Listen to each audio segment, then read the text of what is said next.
Hasta ahora se pensaba que los dólmenes, esas grandes construcciones de piedra mágicas y solemnes de la antigüedad, fueron levantadas durante la Edad del Cobre. Hoy, gracias a los trabajos del dolmen de Alberite, descubriremos que en verdad fueron erigidos mucho antes, durante el Neolítico, unos 4.500 años antes de Cristo, cuando la humanidad todavía usaba hachas de piedra pulida como esta que tengo en mis manos. Bienvenidos a Arqueomanía.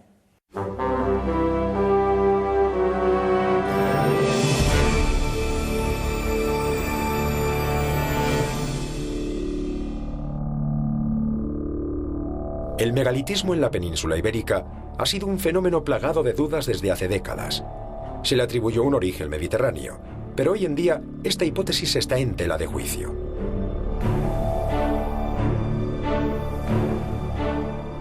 ¿Fueron los constructores de megalitos un solo pueblo de origen atlántico?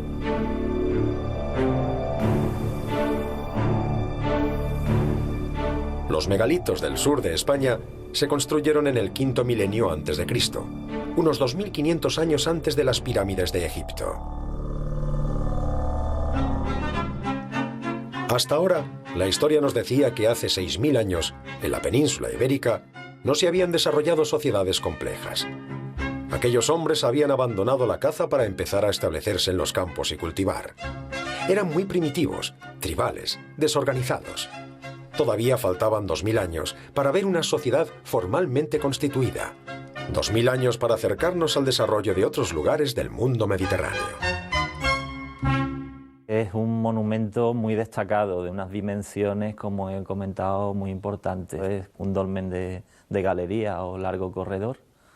Tiene aproximadamente unos 20 metros de desarrollo longitudinal y viene, pues, digamos, compartimentado por esta serie de jambas, ortostatos transversales que van marcando una serie de espacios hasta el espacio final de la cámara, que es donde está propiamente el enterramiento. Las primeras prospecciones, siempre llenas de dudas, anticipan algo maravilloso. En la campiña gaditana ha aparecido un dolmen de dimensiones extraordinarias. Estamos en 1993 y un grupo de investigadores jóvenes, pero con las ideas claras, por así decir, con un método en mente, se hacen cargo de la excavación. Todo se hace con rigor desde el principio, con paciencia. La excavación, la verdad, todo el equipo, que además fue un equipo bastante extenso, de aproximadamente unas 40 y tantas personas, lo recordamos con mucho cariño, pues fue la verdad, un plan casi heroico, y la verdad que con mucha ilusión en aquel momento, porque veíamos claro que era un monumento muy destacado, ya casi desde el principio, y sobre todo porque se nos ponía en nuestras manos la posibilidad de aplicar las metodologías de estudio del siglo XX. El lugar elegido para levantar el dolmen no es casual. El dolmen está en un punto estratégico, en medio de la llanura, de los llanos de Villamartín, y hoy en día se puede ver los cultivos agrícolas que hay, es decir, el tipo de terreno que domina este paraje, estos llanos de Villamartín, es un material margoso arcilloso y es un tipo de suelo, un tipo de tierra de alta fertilidad. La cámara funeraria albergaba objetos de prestigio, suntuarios, objetos que la comunidad había ofrecido a los ocupantes de la tumba.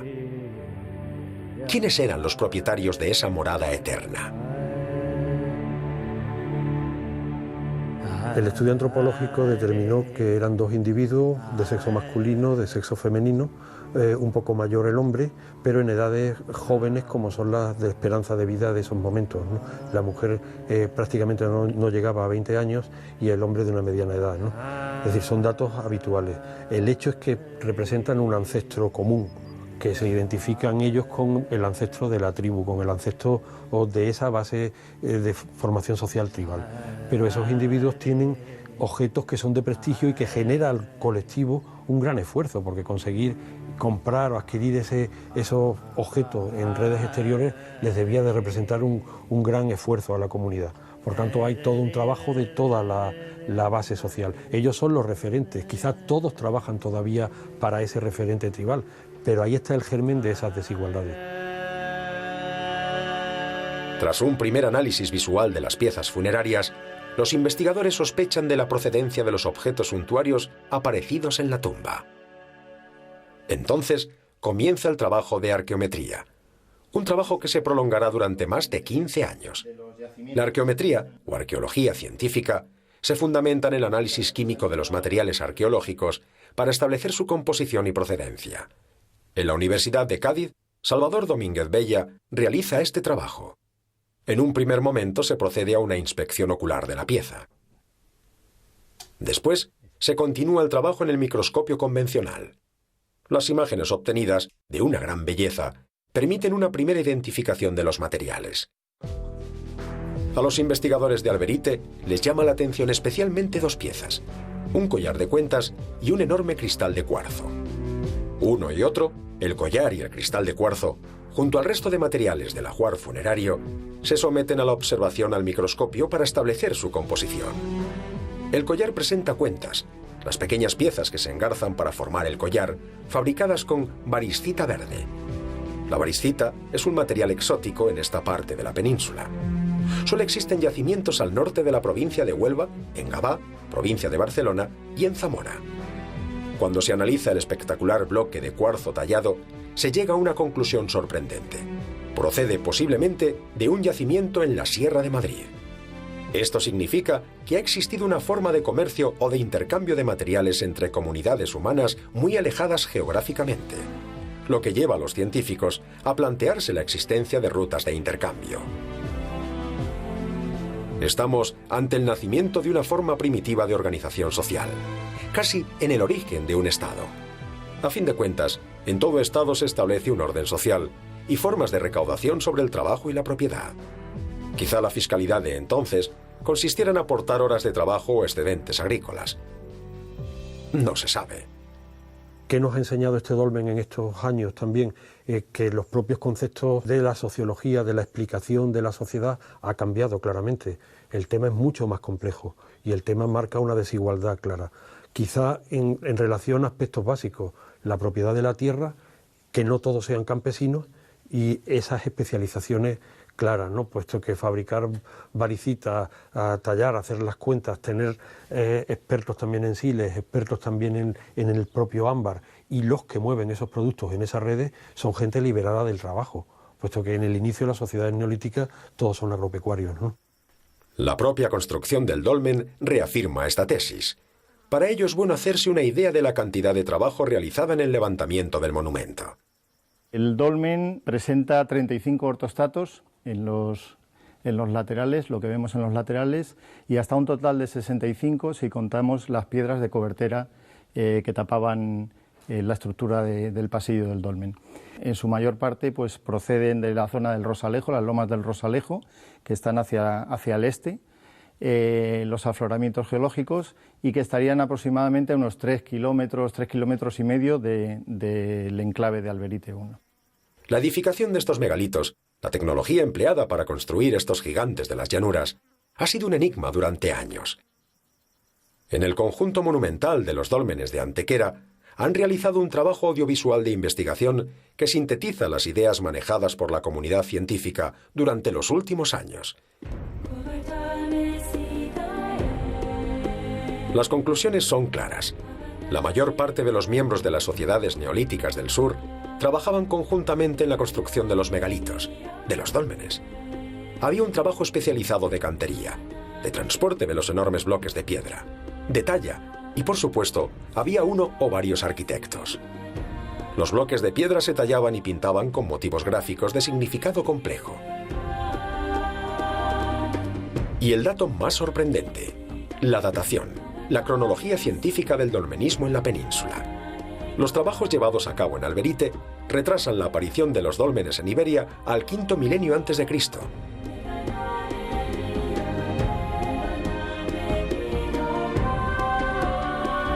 La cronología del dolmen realmente se ha hecho con pruebas clásicas de carbono 14 o con carbono 14 con AMS, y bueno, se ha hecho sobre materiales pues como el carbón o el hueso de lo que se ha recuperado en el dolmen, y que nos han permitido pues, establecer realmente la cronología de este dolmen. En el momento en que excavamos Alberite se seguía en los años 90 analizando el megalitismo como oriental, y con cronologías cortas. Por ejemplo, Menga se consideraba de la Edad del Bronce, del segundo milenio. Los millares estaban, como siguen estando hoy, en el cuarto a tercer milenio. Por tanto, la cronología que dio Alberite fue revolucionaria en su momento. Un 4300 quinto milenio antes de la era era bastante fuerte, pero rápidamente lo vimos en el contexto atlántico. En estos ortostatos de Alberite se plasman hachas del mismo tipo que las de Carnac, en la Bretaña francesa.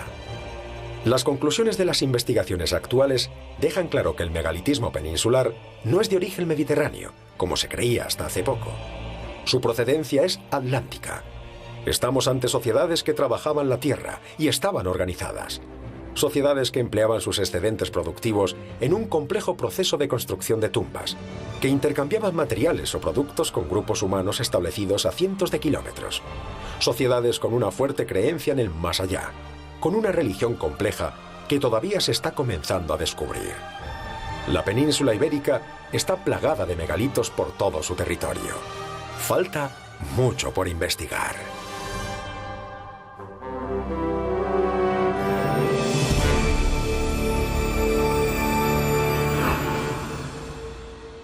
La arqueología es una especialidad científica que nos permite comprender a la sociedad humana desde sus orígenes más remotos. Y en la medida en que puede hacer eso, la arqueología, creo, es una herramienta muy importante para entender al ser humano y entender también la sociedad en la que vivimos. La arqueología es un vehículo muy gratificante y realmente muy apasionante para comprender mejor las complejidades de este mundo aparentemente caótico en el que vivimos.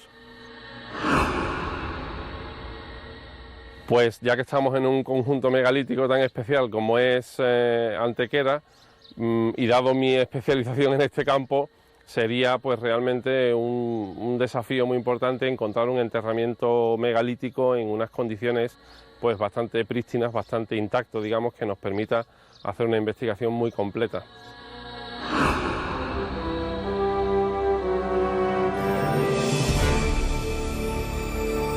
¿Tendría razón el historiador griego Estrabón cuando afirmó que los tartesios poseían leyes escritas en verso con más de 6.000 años de antigüedad? El análisis de los signos grabados sobre dos antiquísimas piezas megalíticas podría indicarnos que la escritura apareció en la península ibérica mucho antes de lo que pensábamos hasta ahora. Las personas que construyeron nuestros dólmenes pudieron utilizar la escritura miles de años antes que lo hicieran los fenicios. Otra sorpresa más de las muchas que la arqueología nos tiene aún que proporcionar.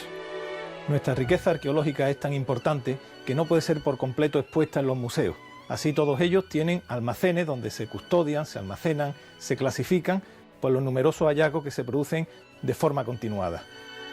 Nos encontramos en los sótanos del Museo Arqueológico de Huelva, donde vamos a estudiar unas piezas muy singulares que pueden significar toda una revolución en nuestra forma de concebir la historia de la escritura en España.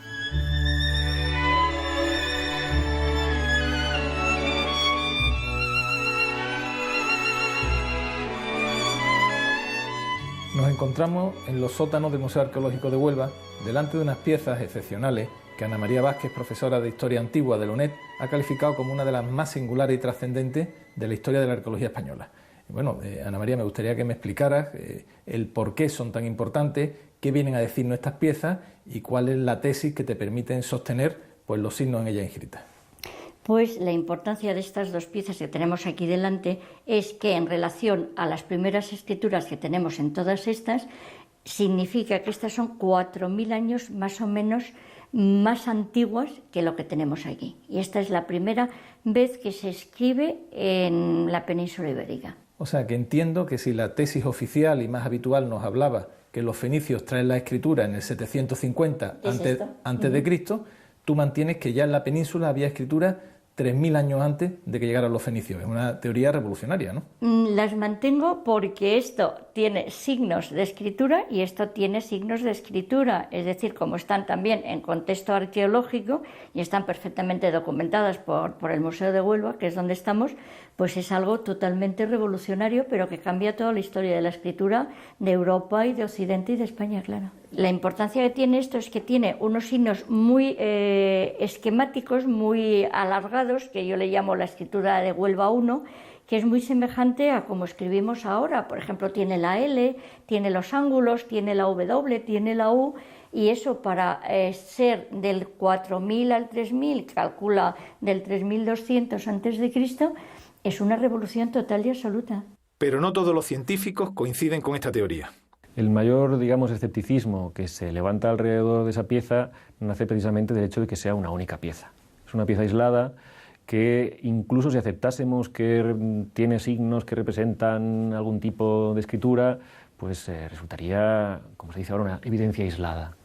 Pero es que además resulta un tipo de pieza especialmente polémica, porque en los diferentes filtros que aplicamos para decidir que lo que hay representado en determinados objetos es escritura, los iniciales son también importantes, que pasan por distinguir que aquello sea intencionado, que siendo intencionado haya la intencionalidad de representar algún tipo de signos, que esos signos sean individuables, que cada uno de ellos haya sido trazado de un modo que lo distingue de los anteriores, que esos entre sí se articulen y que por lo tanto tengan valores que se oponen a los demás y que formen unos con otros algún tipo de lenguaje. Cuando los fenicios llegan aquí, la población hispana, prehispana, ya utilizaba la escritura.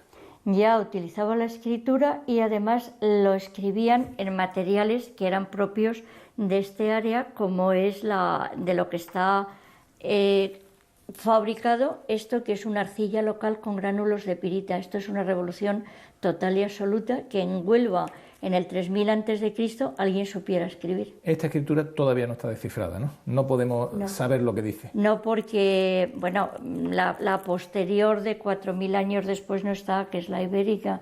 Esto es un unicum, entonces lo que puede suponer es que son signos de comunicación. Tampoco se puede decir que sea una verdadera escritura, es que no se puede decir nada porque no hay punto de comparación con nada. ¿Cómo llegas tú a la conclusión de que son signos escritos? Tiene que haber una evolución, una especie de aventura científica, porque formulas una tesis muy rompedora. Y dos, ¿cómo es que la ciencia no ha visto eso antes? Cuando llegué al Museo de Huelva, en vez de empezar por donde todo el mundo empieza, que es por los fenicios, se me ocurrió empezar por el principio.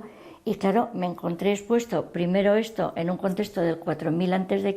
y luego en la misma vitrina me encontré la navercita y yo dije, estos son signos de escritura. Entonces mi sorpresa fue que estuviera del cuarto al tercer milenio, donde no tenía que estar ni yo tenía que mirar ahí. Y luego cuando descubre una cosa que no es normal, siempre te vas al especialista. En este caso era Enrique Martín, que era el conservador del museo, esperando que él me dijese que no, pero él me dijo que sí. El alisador es una pieza del dolmen de San Bartolomé de la Torre, excavado en los años 30, y esta naveta, que es una pieza de una función indeterminada, posiblemente ritual, es del tolos de la Sarsita, de un dolmen circular excavado en el año 45, y la cronología es cuarto milenio antes de Cristo. Esta documentación corresponde a los materiales, al material de campo de Carlos Cerdán, que excava el tolos de la Sarsita, y se ve el interés que demostró por la pieza, por el cuidado y el primor que pone en dibujar exactamente los distintos signos que presenta la pieza. Son unos signos que parece escritura.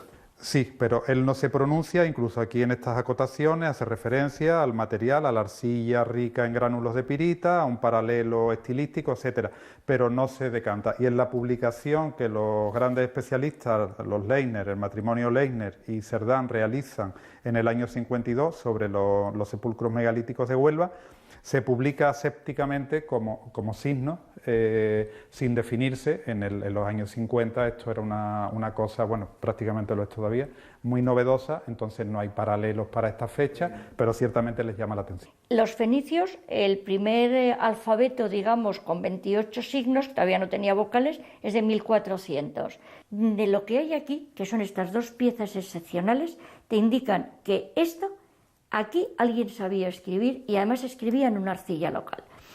Curiosamente es un alfabeto completo. Yo no me atrevo a llamarlo nada porque los griegos los fenicios no descubren el alfabeto. Los fenicios en Ugarit lo que hacen es, en una tablilla pequeñita que está en el Museo de Damasco, pasan de los 28.000 signos que tenían escritos en cuneiformes, en cuñitas, pasan de 28.000 a 28, pero son signos cuneiformes. Lo bueno es cuando los fenicios pasan a esta estilización, que es escribir con estos signos, pasando de la escritura de cuñitas a signos lineales. Signos lineales que pensábamos que eran del año 1000, 1100 fenicios. Antes de Cristo. Antes de Cristo, yo siempre estoy en antes de Cristo. Y de repente te das cuenta que 3000 años antes de esto estaba esto escrito con esos signos lineales que se repiten en época fenicia. Es la pieza que hace chirriar el puzzle de la historia. Con esta pieza y con esta hay que saltar el puzzle y volver a empezar, porque todo lo que sabemos está mal. El origen de la escritura es un apasionante debate que sigue abierto. Corresponde a la ciencia determinar si finalmente pudo haber existido o no escritura en la península antes de la llegada de los fenicios. Pero mientras, deleitémonos con estos hermosos signos megalíticos.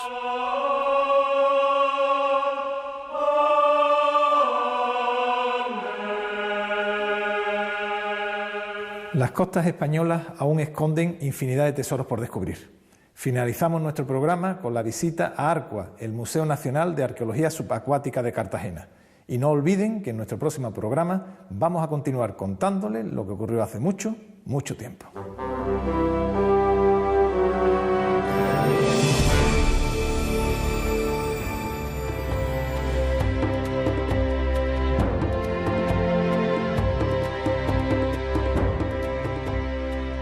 Cartagena es probablemente uno de los puertos más antiguos del Mediterráneo.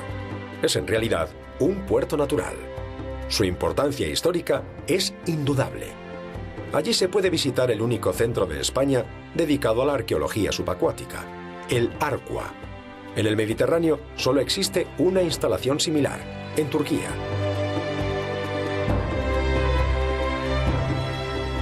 La navegación se lleva practicando miles de años. En los fondos marinos existe un enorme patrimonio arqueológico, mejor conservado que el que se puede encontrar en tierra firme. Este patrimonio es muy susceptible de ser expoliado. Habitualmente las piezas que reposan en los pecios marinos se encuentran completas, con pocos desperfectos, lo que aumenta su demanda en el mercado negro. El mar es un misterio. Sumergirse bajo sus aguas, toda una experiencia. La primera sensación que se tiene cuando uno bucea es que lo del mundo del silencio es una auténtica falacia. El fondo del mar está lleno de ruidos y de sonidos. Y en cuanto a arqueología, pues es entrar en contacto con objetos, con muestras de la historia que nadie ha tocado o ha visto antes desde el momento de su hundimiento, que en ocasiones puede ser hace muchísimos siglos. Se pueden encontrar sorpresas inesperadas. No me esperara de ninguna de las maneras un mosaico romano, un trozo de un mosaico romano en un barco del siglo XIV.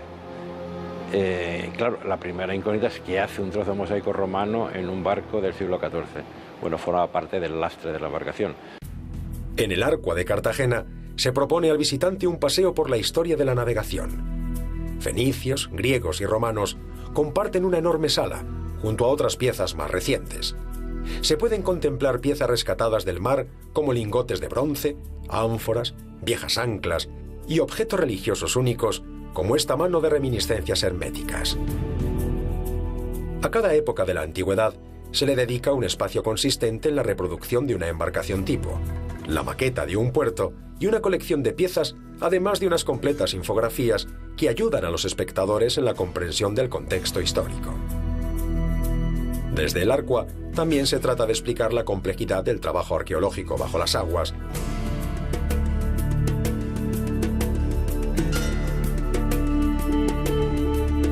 y los difíciles procesos de consolidación y restauración de las piezas. La joya del museo es un barco, aproximadamente de época fenicia, que se expone en una gran vitrina. Es el Mazarrón I, el barco más antiguo que se conserva en España. En el nivel inferior de la sala se pueden ver algunos materiales obtenidos en este pecio, que costó 10 años consolidar. La réplica del Pecio Mazarrón II, una copia exacta de otro barco fenicio hundido en la cercana Mazarrón, muestra a los visitantes su estado actual. Una infografía nos muestra el aspecto real de la embarcación y unos audiovisuales nos conducen por su proceso de excavación. El pecio se ha protegido con un sarcófago para evitar su expolio. Quizá en un futuro próximo puedan organizarse visitas al Mazarrón II desde el Arco de Cartagena. La costa española es un inmenso yacimiento arqueológico. El Mediterráneo, como consecuencia de su historia, acumula una gran cantidad de patrimonio cultural.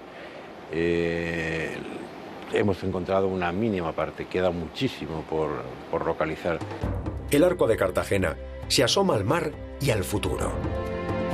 Es un elemento imprescindible para que los ciudadanos conozcan la importancia del patrimonio sumergido y la necesidad de protegerlo según los principios directores de la UNESCO.